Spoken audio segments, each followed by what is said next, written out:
उसे पवित्र करो, उसे पवित्र करो। ममता घर की दहलीज पार कर ही रही होती है कि अचानक एक बहुत गंदी सी बास पूरे घर में फैल जाती है।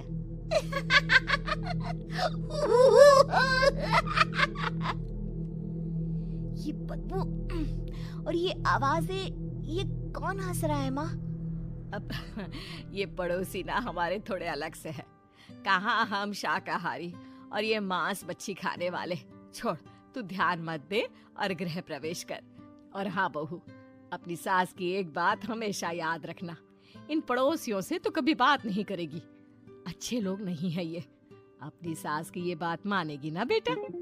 हाँ माँ, जो आपकी मर्जी, मैं उनसे बात नहीं करूंगी। अगले दिन प्रिया अपनी पहली रसोई बनाने रसोई घर में जाती है।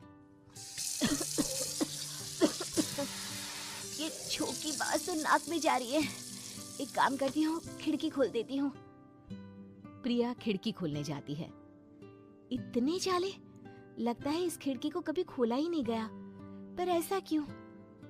ओह, नॉन वेज की स्मेल आती होगी ना। 2 मिनट के लिए खोल लेती हूँ, फिर बंद कर दूंगी। प्रिया खिड़की खोलती है। खिड़की खोलते ही उसकी नजर सामने वाले घर की खिड़की पर पड़ती है, जहाँ एक लड़की खड़ी होती है। हाथों में मेहंदी, लाल रंग की साड़ी, बिल्कुल सजी धजी, मानो प्रिया की तरह ही वो भी नई नवेली बहू हो। वो प्रिया को देखकर मुस्कुराती है। हे भगवान, माँ ने तो इनसे बात करने को मना किया था। प्रिया फौरन ही खिड़की बंद कर देती है और तवे पर चढ़े रोटी की ओर देखने लगती है, पर वहाँ रोटी न होकर मछली पड़ी होती है। ये क्या? पहली ही रसोई में इतनी बड़ी गलती! हे भगवान, अब मैं क्या करूं?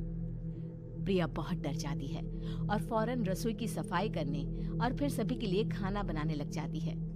जब वो सबको खाना परोसती है, सब तो ठीक है, मैं बेकार में चिंता कर रही थी। हे भगवान, ऐसे ही बस अपनी कृपा बनाए रखना। रात के वक्त जब सब सो रहे होते हैं, तब प्रिया को पायल की आवाज सुनाई देती है, जिससे उसकी आंख खुल जाती है। ये पायल की आवाज कहाँ से आ रही है? प्रिया उठकर उस आवाज के पीछे छत की सीढ़ियों तक जाती है। तभी उसे बच्चे के रोने की आवाज आती है। प्रिया छत पर जाती है तो क्या देखती है? वही लाल साड़ी वाली लड़की अपनी गोद में एक नवजात बच्चे को घुमा घुमा कर सुला रही है। तभी प्रिया की नजर उसके पेट पर पड़ती है। ओह गॉड, ये तो प्रेग्नेंट भी है। सुनिए, बच्चा सो नहीं रहा है क्या? मैं कुछ मदद करूं? नहीं नहीं, आपके घर वालों को अच्छा नहीं लगेगा, मैं संभाल लूंगी।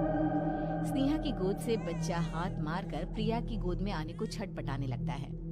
दोनों घर अगल बगल में बने होने के कारण प्रिया उस बच्चे को गोद में ले लेती है। प्रिया के पास आते ही वो सो जाता है। बच्चे का वो स्पर्श रात भर प्रिया भूल नहीं पाती और अगली सुबह वो छत पर कपड़े सुखा रही होती है। तभी उसे एक औरत इशारा करके बुलाती है। स्नेहा कह रही थी बाबू तुम्हारी गोद में आते ही सो गया। मैं गौरी, स्नेहा की माँ हूँ। बहू, घर आना, बाबू को खिला भी लेना।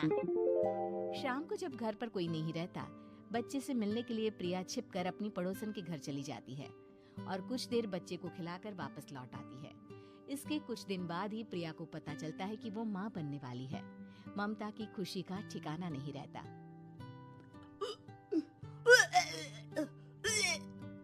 माँ जी, पता नहीं क्यों उल्टी आ रही है। प्रिया भागती हुई वॉशरूम में जाती है तो हरे और लाल रंग की उल्टी करती है।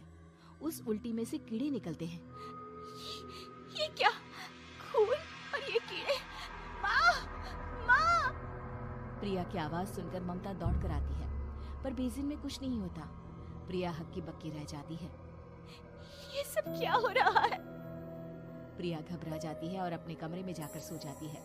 डर के कारण वो इतनी थक जाती है कि उसकी आंख लग जाती है। तब उसे ऐसा लगता है उसके पेट पर मानो कोई बैठा हुआ हो। कौन हो?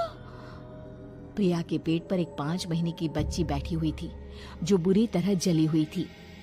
माँ, तुम ही मुझे लाई ना अपने पेट में? मैं तुम्हारी माँ नहीं हूँ। कौन हो तुम? माँ, देखो मैं जल गई बुरी तरह से। 6 महीने पेट में रहने को भी मुझे नहीं मिला। सहला दो ना माँ। बचाओ!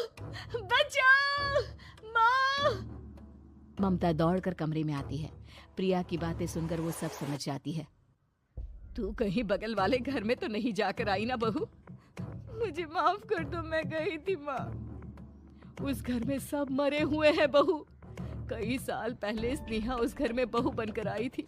कुछ ही दिन में वो एक बच्चे को जन्म देने वाली थी। पूरा घर बच्चे के आने की खुशी में खोया था कि एक दिन अचानक उस घर में आग लग गई। सब बुरी तरह जलकर मर गए। गौरी आज भी दादी बनने का इंतजार कर रही है और इसीलिए स्नेहा ने अपना अजन्मा बच्चा तुम्हारी कोख में डाल दिया। ममता ये कह रही होती है कि पीछे से उसके पैरों को एक बच्चा पकड़ लेता है। दादी, दादी। माँ, स्नेहा की गोद में यही बच्चा था। ये बच्चा कौन है फिर? तेरी मौत है। तेरी भी दादी। जिस चीज का ममता को डर था वही हो गया। ममता निवास के ऊपर मौत ने चादर बिछा दी थी। प्रिया का पेट ऐसे बढ़ जाता है मानो 9 महीने का हो। 2 हाथ उसके पेट से बाहर निकलते हैं। बहू, संतोष को फोन कर, किसी पंडित जी को बुला बहू। प्रिया का पति भागता हुआ घर आता है। ये तो होना ही था माँ। तेरा पाप तेरे सामने आ गया तो तू सह नहीं पा रही है। स्नेहा घर में आग लगी नहीं थी, माँ ने लगाई थी, प्रॉपर्टी की लालच में। और वो बच्चा मेरी पहली पत्नी का बच्चा है, मेरा बेटा, जो कि उस आग की चपेट का शिकार हो गया था। मैंने तुमसे ये सब माँ के कहने पर छुपाया था। मुझे माफ कर दो प्रिया। तुम अगर चाहो तो यहाँ से जा सकती हो। मैं तुम्हें किसी भी बंधन में रखना नहीं चाहता। मेरी शादी हुई है आपसे, मैं आपको छोड़ नहीं सकती, पर उससे पहले हमें स्नेहा, उसकी माँ और बच्चे की आत्मा की शांति करवानी होगी। संतोष और ममता गौरी के घर जाते हैं। अंदर सब कुछ जला हुआ होता है। जमीन पर जली हुई लाशें बिखरी हुई थी। ममता रो रो कर अपनी करने की माफी गौरी से मांगती है। प्रिया स्नेहा के घर वालों का अंतिम संस्कार करवा दी। कॉपीराइट आ गया।